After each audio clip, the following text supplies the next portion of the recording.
Hello, everyone. Thank you so much for checking out this video here on Show Style and Spirit. I am Ebony, of course. And as you can see from the title of this video, I want to talk about the Carlos cocktail. It's not your normal cocktail that you would order at the bar, but a mixture that I think that he's definitely good at shaking up, okay? So we're going to talk about some similarities between the beginning of Belle Collective as well as Love and Marriage Huntsville. And I think that it is a part of the Carlos King concoction, a Carlos cocktail, for what he thinks is like a juicy reality TV show. Now, before we get into this article, I ask that you please hit the like button on this video and please subscribe to the channel. And everything that I'm saying in this video is alleged and just my opinion. Now, shout out to blogger and journalist Crystal Jordan, who wrote this article just ahead of Belle Collective's openings or new season that just debuted last Friday. Her article is on collider.com. And she's written about season 4/season 5 of Belle Collective. And she talked about Carlos King traveling to Jackson, Mississippi, and he spoke to people about the new season of Belle Collective at Taste, which is the new lounge owned by Cliff and Latrice Rogers. Latrice is also on Belle Collective. And in this article, Crystal Jordan talks about Letitia Pearson actually setting up a meeting with Carlos King several years ago about her women's empowerment brunches. And he said to her, I'm paraphrasing, that he saw her passion and he felt like he could put together a reality TV show based in Jackson and about, women with entrepreneurial spirits. And what I find interesting is that Letitia Pearson, she is the one who had the concept of reality TV show to showcase her business. She presented with Carlos King. She met with him. And she has become like the principal star on the show, the center. I always feel like Carlos King does have favorites on his reality TV shows. And I have felt for a while that Letitia Pearson was his favorite. Now, she pitched the idea to him, reportedly, according to what I'm gathering from this article. Also, Letitia Pearson and her husband Glenn, part of their storyline were not just Letitia's women empowerment brunches, but it was also the infidelity in their marriage.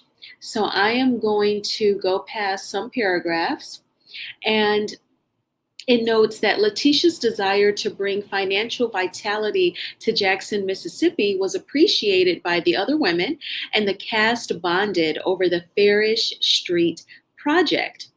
Farish Street is a historic street and neighborhood in Jackson, Mississippi, recognized as a hub for Black-owned businesses until the 1970s. And the show premiered in 2021. After the unfortunate unaliving of George Floyd. And it was about supporting Black-owned businesses. And then Carlos King rolls out this show that focuses on entrepreneurial spirits amongst 5 Black women.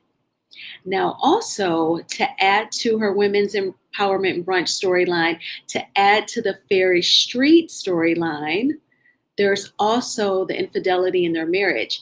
Look at this subtitle. Carlos King specializes in casting families with dysfunctional marriages. And the visual is from the season 3 reunion showing Melody and Marital. And the article goes on to state, as with all of King's TV shows, the substance, which is the business side and, entrepreneurs, it's accompanied by a heaping helping of relational and interpersonal drama that audiences can't seem to get enough of digesting. I don't know about that. I think sometimes we definitely could go vegetarian and fast from the drama. Letitia was a relatable heroine because of her love for her community, but even more so because of her tumultuous home life with her high school sweetheart turned philandering husband, Glenn. Before Letitia could focus on the legal red tape surrounding purchasing a property on Farish Street, she had to deal with her home life that looked great on the outside but was falling apart. Not only was her husband consistently unfaithful, but the rest of the cast knew a dark secret that would be revealed during the second season. There was a strong possibility that Letitia's husband Glenn could have fathered another child during their marriage. Slight whispers turned to loud rumors and culminated in Carlos revealing the results during the reunion. So I will stop there for now. I just thought that it was very interesting how Letitia, who is the one that presented the idea for the show to Carlos King, of course, becomes the principal center role on the show. And then the show also highlights Glenn's alleged infidelity and the rumor that he could have fathered a child outside of their marriage. Huge similarities to Melody and Martell's former marriage and their first few seasons on Love and Marriage Huntsville. So I definitely see this Carlos cocktail of taking a couple, adding cheating and mixing it together to see what you get. But if you checked out my video that I made yesterday, then you know that Carlos King, he also did a reality with the King in Los Angeles recently, where he had 4 of the core 6, kind of like a core 4, the Scots. They accompanied him. They had like a panel discussion. Tisha was talking about her season 1 storyline of wanting to find herself career-wise again. And now he's propping out Belle Collective, which a lot of people have felt like he kind of ignores Belle Collective and focuses on the really toxic storylines of Love and Marriage Huntsville, when it's like, why don't you really focus on Belle Collective to take it to higher heights? And I think that he's listening perhaps, and that is what he is trying to do. Now, the article goes on to talk about the May-December marriage that is Latrice and Cliff. Latrice is at the top of the pyramid, if you will, in this picture. She's wearing the purple. Latrice Rogers, she owns Goddess Lanes, which is a hairline, and she also has a new lounge called Taste. And her husband, Cliff, is at least 20 years older than her. He's old enough to be her dad. And honestly, sadly, I don't think Carlos has to really orchestrate any drama, because Cliff, he can get pretty chauvinistic and disrespectful totally on his own. And that is what a lot of people have said in the comments when I have made videos about Belle Collective, that, this is just kind of Carlos's thing. Seems like he kind of gravitates towards showing the toxic relationships. And I am going to say this. I don't think that Carlos is holding a pow to anyone's head and making these men be disrespectful towards their wives. I think that they're doing it on their own, but Carlos casts them for the shows and shows it, So if we could have more healthy relationships where the women are getting respected, that would be great. But I could not help, after reading this article, and shout out again to Crystal Jordan. She is the author of this article. I saw the similarities, just like she pointed out, between Letitia and Glenn and Melody and Martell's former marriage. Definitely like a highlight of just something toxic and that, is coming to an end. But what do you all think about the similarities between Letitia and Glenn from Belle Collective and the first couple of seasons of Love and Marriage Huntsville with Melody and Martell's former marriage? I thank you all so much for checking out this video. I, as you can see, I'm not in my usual space at home, but I decided to do a staycation this weekend. It was very much a day of, while I was working, I was like, I need to feel away. So I got a room, I packed a bag, and I even packed my swimsuit, and I got my gym clothes, and then I checked in here after work, and then I went to dinner. And then I came back and I said, I'm going to make some content. So, yeah, I hope that you all are having a fantastic Friday. If you watch Belle Collective and you wanted to check out this article, I will post the link. I will post the link in the description box so that you all can check it out. It also talks about Marie.